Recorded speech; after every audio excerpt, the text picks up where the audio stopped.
Ngarewa-Packer, thank you. My question is to the Acting Prime Minister. Does he stand by all his government's policies and statements? Yes, within the context of which they were delivered, and unlike some, we won't be double-crossing that bridge when we come to it. Supplementary. How is it appropriate for this government to put a minister in charge of the Ka Ora, Ka Ako free school lunch program who described it as, quote, wasteful, quote, unaffordable, and, quote, marketing stunt, unquote, while in opposition without any evidence? Well, the reality is that what was said in opposition is not accountable in this parliament for the government. But it's understandable when you see that Treasury, a commission report when they were in government, made a report in July of last year talking about how the whole thing was a massive failure, and, worse than that, massive losses were occasioned by wasted food or food being sent home. It was meant to be food in schools, not food in homes. And this was careless spending, which was never budgeted to go forward into the year we're talking about, and that's why Mr Seymour's having to handle this problem. Supplementary. How many schools and tamariki would be impacted by a 30 to 50% cut to the free school lunches? At the moment, the Minister is doing work on that, going through school after school, but the reality is there are some very, very disturbing reports about the amount of waste, and there is surely no one who believes in this program, which was supported across this parliament, who thinks that that sort of waste should remain unaccountable. I know some people in this country, because they know nothing about poverty, they think that sort of waste is good. But out there in the real Maori world and Polynesian world, they want the food to be delivered to the school to be used by those children and not by everybody else who's not entitled to it. Supplementary.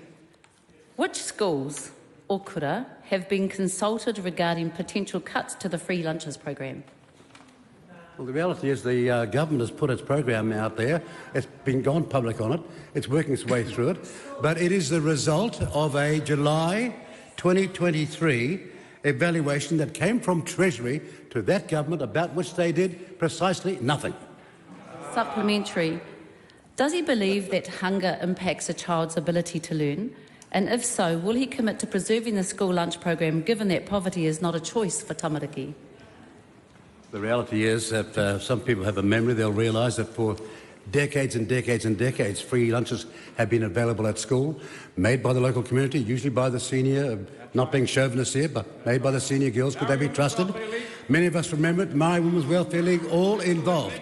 But we want to ensure that every cent we spend for the purpose gets to the purpose and does not amount to waste. Raroi Waititi. What evidence has he seen that military boot camps will work to reduce youth crime?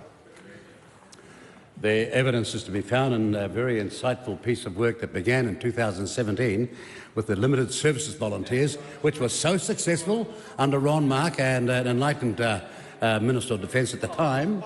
They were so successful that they decided to enlarge it. The evidence is all there. Ask people like Pōnanga. Ask people who actually were the head of the military of this country, of their understanding. It has transformed Maori lives in particular. Supplementary. How can he be confident these boot camps will work when the last time a national government introduced them in 2008,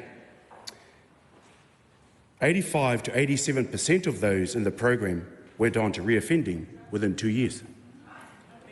Well, obviously, the present government has learned from the past experience, learned from the mistakes, has got the record of the Limited Services Volunteer highly success story, and more importantly, in the Maori world, where so many people are so disconnected, this is one utility that will connect them to the rest of the country and make their lives real.